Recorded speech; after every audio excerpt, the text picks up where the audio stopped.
Hi నమస్తే అస్సలం వాలేకం welcome to Fatima's kitchen. ఈరోజు నేను మామిడికాయ పచ్చడి సేమ్ నిమ్మకాయ పచ్చడి ఎలా ఊరేసి చేస్తారో ఆ విధంగా చేస్తున్నాను. మొత్తం స్క్రిప్ట్ చేయకుండా చూడండి. 20 కాయలు తీసుకున్నాను. ఒక్కో కాయ కొంచెం పావు కిలో కంటే కొంచెం తక్కువనే ఉంది. 100-150 గ్రాములంతా కాయలు ఇవి. ఈ కాయలకి నేను 1 కేజీ ఉప్పు వేసి కలిపి పెడుతున్నాను. చూడండి, ముక్కలు మొత్తం మంచిగా కొట్టించిన తర్వాత ఫ్యాన్ గాలికి ఆరేయాలి. ఫ్యాన్ గాలికి ఆరేసి లోపల ఒక చిన్న లేయర్ ఉంటుంది, ఆ లేయర్ తీసేసి మంచిగా కొంచెం తుడిచేసి ఫ్యాన్ గాలికి పెట్టాలి. తర్వాత ఒక బేసన్ తీసుకొని అందులో కాయలు ముక్కలు ఒక సగం ముక్కలు వేసి సగం ఉప్పు వేసి ఒక 2 చిన్న స్పూన్లంతా పసుపు వేసి కలిపి ఒక డబ్బాలోకి వేసుకోవాలి. మొత్తం చూడండి, ఈ పచ్చడి ఎప్పుడు మీరు తీసి తాలింపు పెట్టుకున్నా కూడా కొత్త పచ్చడిలాగా చాలా బాగుంటుంది. ఒకసారి ట్రై చేయండి. ఎంత బాగుంటుంది అంటే చాలా బాగుంటుంది ఈ పచ్చడి. చూడండి, నేను ఈ పచ్చడి ఎప్పుడు పెట్టినా అనుకుంటూ ఇప్పుడు నెల దాటిపోయింది. జూలైలో పెట్టిన ఈ వీడియో ఇప్పుడు మొత్తం ఊరిన తర్వాత తీసి తాలింపు పెట్టి మొత్తం ఒకేసారి వీడియో చేసి చూపించవచ్చని ఇప్పుడు తీసి చూపిస్తున్నాను. మొత్తం మళ్ళీ 2 ముక్కలు కూడా ముక్కలు మొత్తం ఇలాగే కలిపి డబ్బాకేసి పెట్టుకోవాలి. నేను ఫ్రిడ్జ్లో పెడతా కాబట్టి డబ్బాలో పెడతా. జాడీలో వేస్తే బయట పెడితే ముక్క కొంచెం మెత్తబడుతుందని జాడీలో వేయను అంతే. మళ్ళీ మిగిలిన ముక్కలు కూడా అట్నే వేసి ఉప్పు వేసి పసుపు వేసి ఒక 2 చిన్న స్పూన్లంత పసుపు వేసి మొత్తం ఇట్లా కలిపి పెట్టేసుకోవాలి. ఇది తీసి కొన్ని ముక్కలు మనం పప్పులోకి కూడా వేసుకోవచ్చు, ఎందుకంటే ఊరేసినాయి కాబట్టి ఏం కాదు.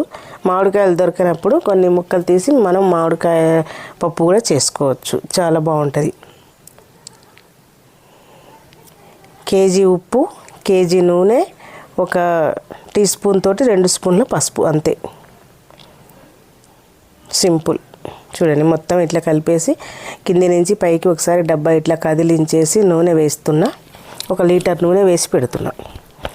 ఎందుకంటే ఇప్పుడు నిమ్మకాయలో మనం నూనె వేయకుండా ఏం కాదు, కానీ ఈ మామిడికాయ కాబట్టి ఇందులో మాత్రం నూనె వేయాలి.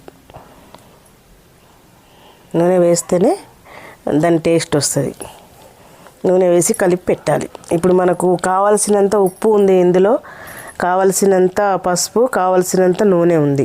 నూనె కొంచెం తక్కువ అనిపిస్తే మనం పోపు పెట్టుకుంటాం కదా, అప్పుడు కలిసిపోద్ది అన్నట్టు. ఇది నెల రోజుల తర్వాత తీసి మీకు చూపిస్తున్నాను. ఈ డబ్బా నెల రోజులైంది. మొత్తం తాలింపు పెట్టి మొత్తం వీడియో మొత్తం ఒకటే చేసి చూపించాలని నెల రోజుల తర్వాత తీస్తున్నాను. ఇప్పుడు మనకు కావాల్సినప్పుడల్లా కొంచెం ఒక 2-3 స్పూన్లంత కాయలు తీసుకొని ముక్కలు తీసుకొని తాలింపు పెట్టుకోవచ్చు. నేను ఇప్పుడు తాలింపు పెట్టి చూపిస్తాను. చూసిరు కదా, కొన్ని ముక్కలు తీసుకున్నా. దానికి ఒక 2 కప్పులంత కారం, 2 కప్పులంత కారం వేసి 1 స్పూను బావు మెంతి పౌడర్. మెంతులు నేను కొంచెం వేయించి పొడి చేసి పెట్టుకుంటా అన్నట్టు. ఆవాలు కూడా అంతే, కొంచెం వేయించి పొడి చేసి పెట్టుకుంటా. 3 టీ స్పూన్లంతా ఆవాలు, 1 స్పూను మావు మెంతి పౌడర్.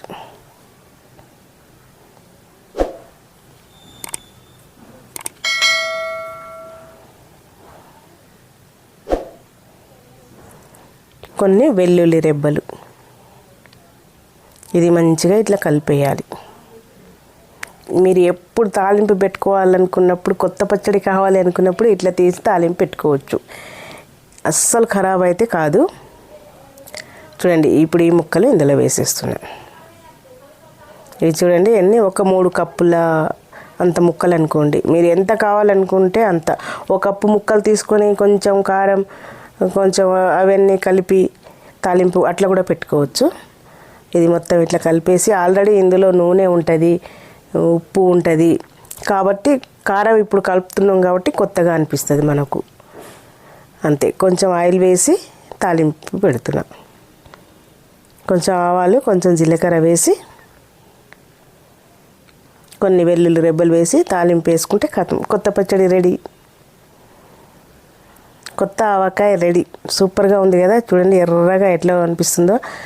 ఇట్లా ఊరేసుకుంటే మంచిగా మనం కావాలనుకున్నప్పుడు ఇట్లా తాలింపు పెట్టుకోవచ్చు. చూడండి, మాకు చెట్లకు ఉండే కాయలు అయితే ఇక దేనికైనా పప్పులోకైనా దేనికైనా పనికొస్తాయి కదా, ఇట్లా ఊరేసుకుంటే అనే ఐడియా నాకు వచ్చి ఇలా వేసాను. చూడండి, కాయ కూడా ముక్క కూడా చాలా గట్టిగా ఉంది, చాలా బాగుంది. చూడండి, కొత్త పచ్చడి లాగా సూపర్గా ఉంది. ఇట్లా వీళ్ళు ఉన్న వాళ్ళు ఇట్లా పెట్టుకుంటే చాలా బాగుంటుంది. ఆ ముక్కలు దేంట్లోకైనా పనికొస్తాయి మనకి, కూరలోకి పప్పులోకి. చూడండి, ఫాతిమాస్ కిచెన్ ఇంకో రెసిపీతో